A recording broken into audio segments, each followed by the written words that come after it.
Hello friends, welcome back to my channel Sona's Cooking Journey.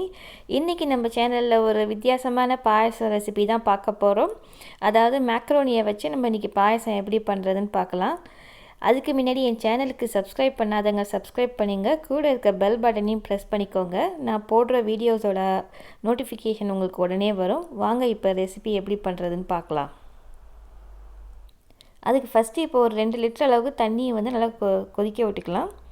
நான் இன்றைக்கி வந்து இந்த மேக்கரோனி ஷெல் மாதிரி இருக்குது இல்லையா, இதை எடுத்திருக்கேன். உங்களுக்கு நீங்கள் வேறு எந்த ஷேப்பில் கிடைக்குதோ நீங்கள் அந்த இதை எடுத்துக்கலாம். நம்ம இப்போ அதை வந்து நம்ம கொதிக்கிற தண்ணியில் சேர்த்துக்கலாம். சேர்த்து இதை மிக்ஸ் பண்ணி விட்டுட்டு இதை வந்து இப்போ நல்லா நம்ம வேக வச்சு எடுத்துக்க போகிறோம். நல்லா சாஃப்டாக ஆகிற வரைக்கும் நல்லா வேக வச்சுக்கலாம். அதை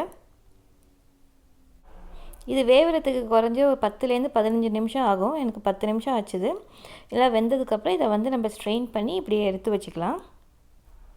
இப்போ நான் ஒரு அடிகனமான பாத்திரத்தில் ஒரு 1 லிட்டர் அளவுக்கு ஃபுல் க்ரீம் மில்க் சேர்த்துக்கிறேன்.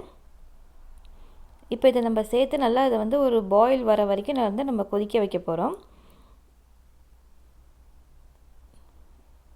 இப்போ பாருங்கள், இந்த மாதிரி ஒரு கொதி வந்ததுக்கப்புறம் நம்ம வேக வச்சு வச்சுருக்கோம் இல்லையா மேக்ரோனி, அதையும் நம்ம இதில் வந்து சேர்த்துக்க போகிறோம். இப்போ மேக்ரோனியை சேர்த்து இதை வந்து கொஞ்சம் நல்லா மிக்ஸ் பண்ணி விட்டுட்டு அது தனித்தனியாக வர அளவுக்கு மிக்ஸ் பண்ணி விட்டுட்டு அதுக்கப்புறம் இதை வந்து நம்ம கொதிக்க வைக்க போகிறோம். இது வந்து நல்லா கொஞ்சம் கிண்டி விடுங்க, இல்லாட்டி பால் அடி பிடிச்சிடும்.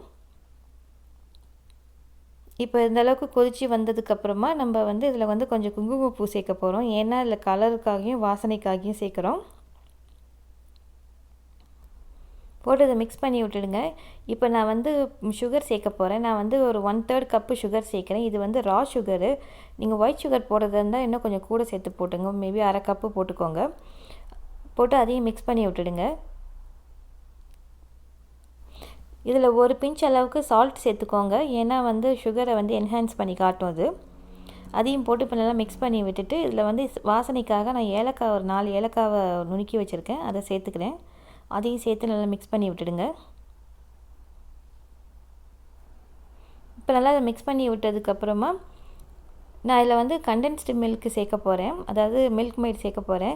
உங்கள்கிட்ட இருந்ததுன்னா சேர்த்துக்கோங்க, இல்லாட்டி நீங்கள் சுகர் கொஞ்சம் கூட சேர்த்துங்க. நான் இன்றைக்கி 4 டேபிள் ஸ்பூன் அளவுக்கு கண்டென்ஸ்டு மில்க் இதில் சேர்க்குறேன்.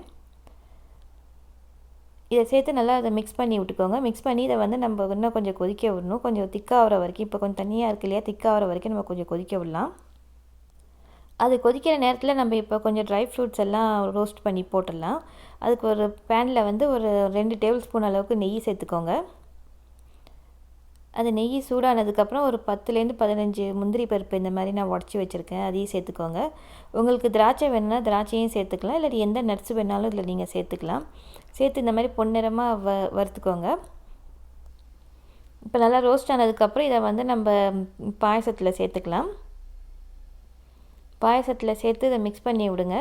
மிக்ஸ் பண்ணி விட்டுட்டு இன்னும் கொஞ்சம் நேரம் கொதிக்க விடுங்க. உங்களுக்கு வேண்டிய கன்சிஸ்டன்சியில் உங்களுக்கு தண்ணியாக வேணுன்னா தண்ணியாக இருக்கட்டும், இல்லாட்டி இன்னும் திக்காக வேணுன்னா இன்னும் கொஞ்சம் நேரம் கொதிக்க விடுங்க. நான் கொஞ்சம் திக்காக தான் பண்ண போகிறேன், அதனால் நான் இன்னும் கொஞ்சம் நேரம் கொதிக்க விட்டுருக்கேன். இப்போ பாருங்கள், இந்த மாதிரி கன்சிஸ்டன்சியில் வர வரைக்கும் நான் பண்ணியிருக்கேன். இதுக்கு வந்து ஒரு 10 மினிட்ஸ் ஆச்சுது. அதுக்கப்புறமா நம்மளோட சுவையான மேக்ரோனி பாயசம் ரெடி ஆகிட்டுது. இந்த ரெசிபியை நீங்களும் வீட்டில் ட்ரை பண்ணி பார்த்துட்டு எப்படி வந்துச்சுன்னு கமெண்ட்டில் சொல்லுங்கள். இந்த வீடியோ பிடிச்சிருந்தா லைக் பண்ணுங்கள், உங்கள் ஃப்ரெண்ட்ஸுங்க கூடலாம் ஷேர் பண்ணுங்கள். மறந்துடாமல் என் சேனலுக்கு சப்ஸ்கிரைப் பண்ணுங்கள். கூட இருக்க பெல் பட்டனையும் ப்ரெஸ் பண்ணுங்கள். மீண்டும் இன்னும் ஒரு நல்ல ரெசிபியோட இன்ட்ரெஸ்டிங்கான ரெசிபியோடு சந்திப்போம். தேங்க்ஸ் ஃபார் வாட்சிங். பாய்.